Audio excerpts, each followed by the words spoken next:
अच्छा, तो अब इसकी बी जो एंट्री करेगा, उसने ए को अपनी जो लायबिलिटी था उसको ख़त्म करके, यानी कि ए को बिल दिया है तो ए को क्रेडिट कर देंगे क्योंकि बिल ए ले गया है, तो ए डेबिट हो जाएगा, सॉरी।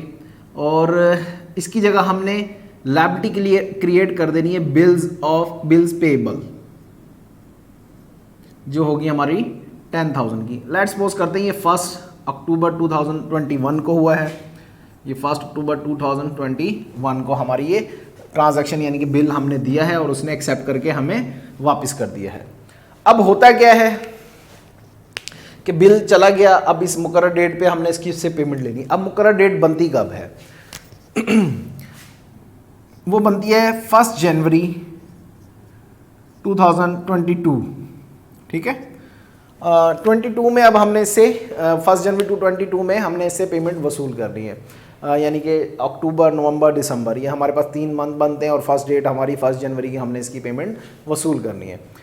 लेकिन अब आपको पता है कि ये जो बिल ऑफ एक्सचेंज है ये अभी का नहीं है, बहुत पुराना है। ये बिल ऑफ एक्सचेंज की जो ट्रांजैक्शन है वो सदियों पुरानी हमारे पास चलती आ रही हैं।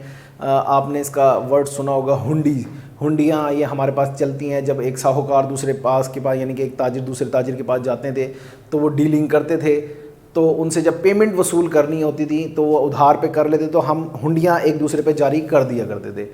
तो अब मुकर्रर डेट पे जब हम पेमेंट वसूल करने आते थे, यानी कि जब वो लेने आता था, तो आपको पता है सफ़र पहले जब बहुत पुराने वक्तों में ऐसा होता था कि सफ़र बहुत तवील होता था और कई कई दिन लग जाते थे, 7-7, 8-8 दिन लग जाते उस मंजिल मकसूद तक पहुंचने में। तो जब वो वहाँ पे पहुँचता था पैसों का क्लेम करने, तो वो पहले सीधा जाते ही पैसे मांगना नहीं शुरू कर देता, क्योंकि थका हारा होता था। पहले किसी जगह पे सहरा में जाके, वो किसी ऐसे जगह पे जहाँ पे यानी कि पैसेंजर को रोका जाता है, वहाँ पे जाके उधर रुकते थे, 1-2 दिन रेस्ट करके फिर उससे पैसे लेते थे, ताकि वो भी बंदा पैसे जमा कर ले कि भाई बंदा लेने आ गया पैसा और मैंने इसको वापसी करने हैं। तो इस तरीके से उनको कुछ डेज़ दिए जाते थे एक्स्ट्रा, जिसे आजकल हम कहते हैं डेज़ ऑफ ग्रेस। लेकिन हमारे कानून में वो डेज़ ऑफ ग्रेस 3 दिन मेंशन किए गए हैं, यानी कि इसका मतलब ये है 1 जनवरी है तो 3 डेज़ इसको मिला दिया जाए तो ये हमारे पास 4 जनवरी बन जाता है कि 4 जनवरी को हमने उसकी पेमेंट वसूल करनी है। अब जब वो लेने जाएगा तो अगर ये इसकी पेमेंट करता है तो क्या एंट्री करेंगे भाई? उसके बाद हम जो ये लायबिलिटी है ये ख़त्म हो जाती है, बिल्स पेएबल डेबिट।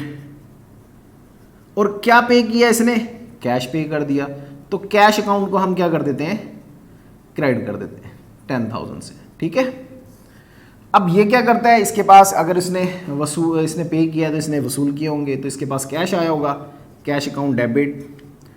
और ये जो बिल था ये वापसी अब बिल इसको दे देगा, क्योंकि अगर इसके पास रहता तो फिर ये क्लेम दोबारा कर सकता है। तो ये बिल किसको दे देता है? वापसी बी को दे देता है। तो इसलिए इसको हम कहते हैं बिल रिसीवेबल को हम उठा के क्रेडिट कर देते हैं 10,000 से। तो ये हमारा मुकम्मल केस हो गया, यानी कि बिल जारी हुआ, एक्सेप्ट हुआ, सिग्नेचर हुए, बिल ए के पास आया, फिर ए मुकर्रर डेट पे उसके पास पहुंचा और उसने उसकी पेमेंट कर दी है। और ये पूरा बिल ऑफ एक्सचेंज का एक स्ट्रक्चर है जो सिंपल वे में है, सिर्फ जर्नल एंट्रीज़ हैं और कोई भी कुछ नहीं होते हैं। और हमारे पेपर के पॉइंट ऑफ व्यू से भी बहुत इंपॉर्टेंट है ये, आपको पता है ये। तो इसलिए इसको तसल्ली के साथ करें, सुकून से करें और इंशाल्लाह ये आपको बेहतर होगा। अब जो बाकी की चीज़ें हैं, यानी कि बाकी के केसेस हैं, वो हर नई वीडियो में हम इंशाल्लाह डालते रहेंगे और एक वीडियो इसके साथ भी चलती रहेगी, ये जो हम बना रहे हैं। तो आप इसको देखते रहें इंशाल्लाह। हमारे चैनल को सब्सक्राइब करें और लाइक करें और बेल आइकन का बटन दबाएँ। थैंक यू, अल्लाह हाफिज़।